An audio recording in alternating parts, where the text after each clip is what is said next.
साल 1936 की बात है, जब ईरान में पहलवी वंश के रेजा शाह का शासन था। उन्होंने हिजाब और बुर्का पसंद नहीं था, उन्होंने इस पर बैन लगा दिए। जो महिलाएं हिजाब और बुर्का पहनती थी उन्हें परेशान किया जाने लगा। महिलाओं की आजादी के मायने यह कदम बहुत क्रांतिकारी था। बाद में रेजा शाह को निर्वासन में जाना पड़ा और उनके गद्दी पर उनके बाद उनके बेटे मोहम्मद रजा पहलवी को गद्दी पर बिठाया गया।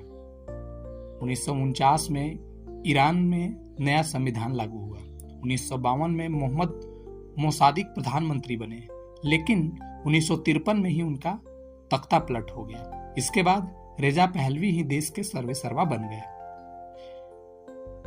हिजाब बुर्के पर बैन के फैसले से कुछ लोग नाराज भी थे।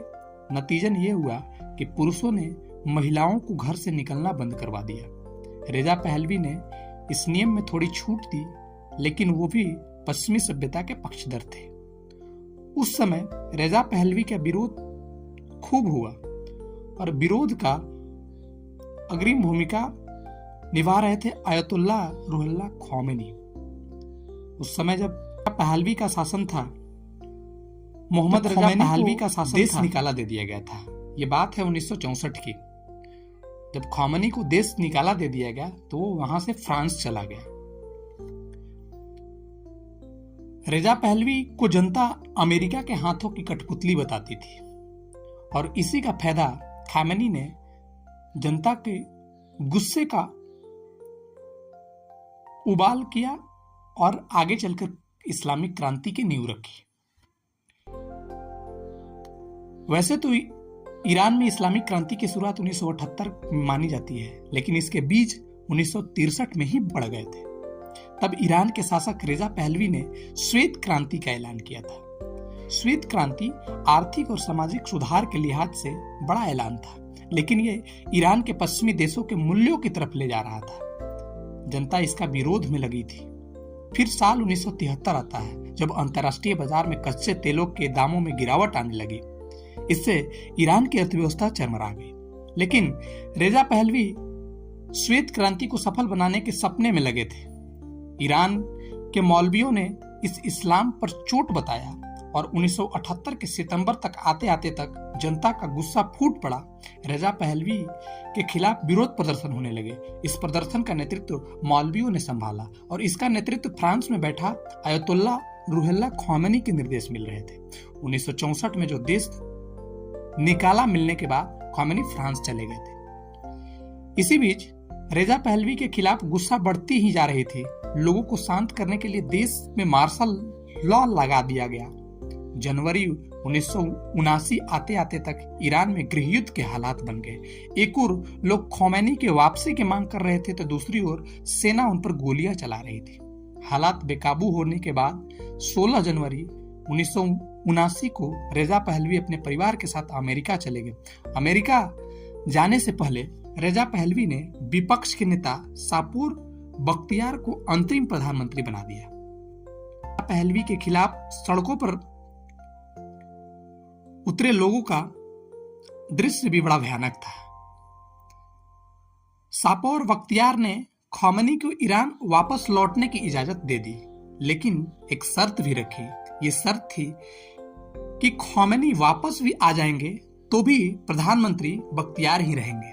फरवरी 1979 में खोमेनी फ्रांस से अपने देश लौट कर आया। राजधानी तेहरान में खोमेनी ने सरकार गठन करने का ऐलान किया। बताया जाता है कि उनके इस भाषण को सुनने के लिए 1 लाख से ज्यादा लोगों की भीड़ जुटी थी।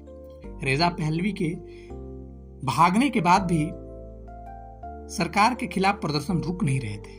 इस बीच खोमेनी ने मेहदी बाजारंगान को अंतरिम प्रधानमंत्री नियुक्त कर दिया। अब ईरान में 2 प्रधानमंत्री हो चुके थे, एक बख्तियार और दूसरा बाजारंगान। धीरे धीरे सरकार के खिलाफ प्रदर्शन में खोमेनी ने धार्मिक रूप और रंग दे दिया। सरकार कमजोर होती जा रही थी।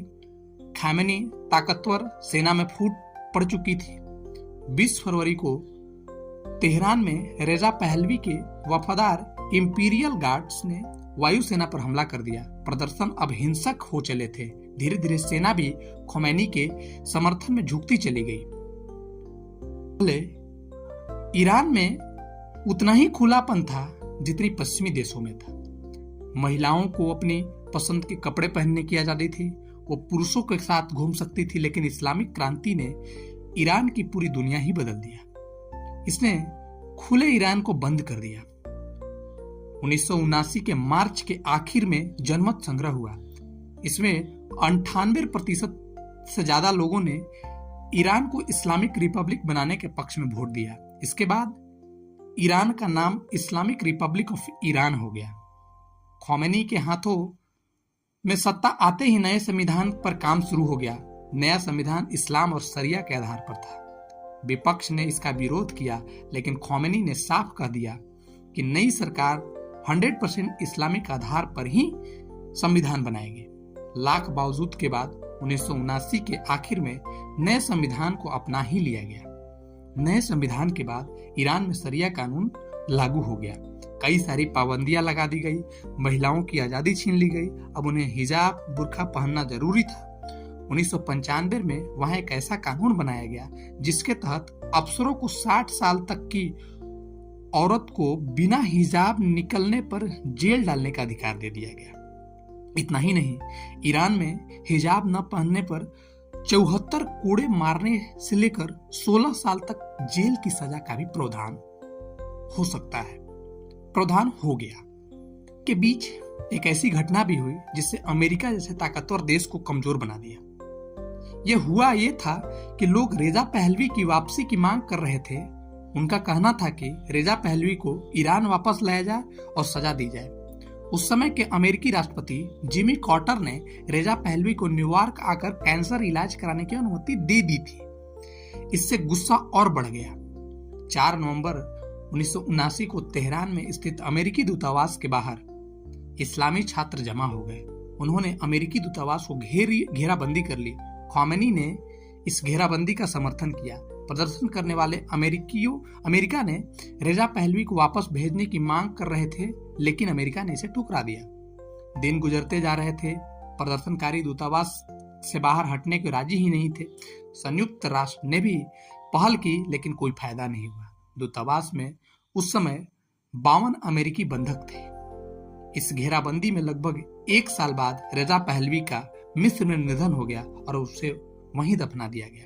लेकिन दूतावास के घेराबंदी जारी रही। अमेरिका ने पूरी ताकत से अंजाम ली।